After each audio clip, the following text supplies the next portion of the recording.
اور تیسرا حکم اللہ نے دیا وَلَا تَقْتُلُوا النَّفْسَ الَّتِي حَرَّمَ اللَّهُ إِلَّا بِالْحَقِّ، کسی انسان کو قتل نہ کریں ہاں مگر حق۔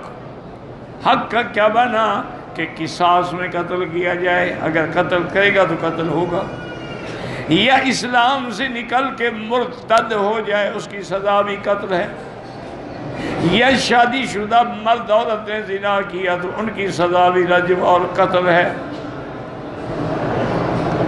اس کے علاوہ جو ہے اور کسی کو قتل کی اجازت نہیں ہے۔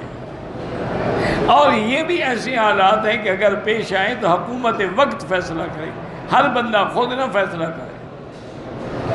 وَلَا تَقْتُلُوا النَّفْسَ الَّتِي حَرَّمَ اللَّهُ إِلَّا بِالْحَقِّ وَمَنْ قُتِلَ مَظْلُومًا فَقَدْ جَعَلْنَا لِوَلِيِّهِ سُلْطَانًا، اللہ نے فرمایا جو بندہ مظلوم قتل ہو جائے ہم نے ان کے اولیاء کو ایک حق دیا ہے، کیا کہ وہ دیت لے سکتے ہیں، وہ قصاص میں اس کا قتل کا مطالبہ بھی کر سکتے ہیں۔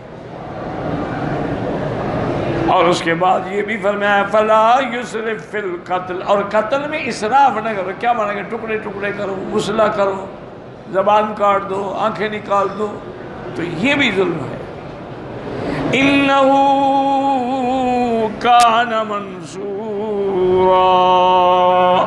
اس کے ولی جو ہیں قاتل کے ان کی اللہ کی طرف سے مدد ہوتی ہے، شرعاً بھی اور قانوناً بھی ان کی مدد ہوگی، اور انجام یہی ہوگا کہ تمہیں اس کا بدلہ دینا ہوگا۔ واللہ اعلم۔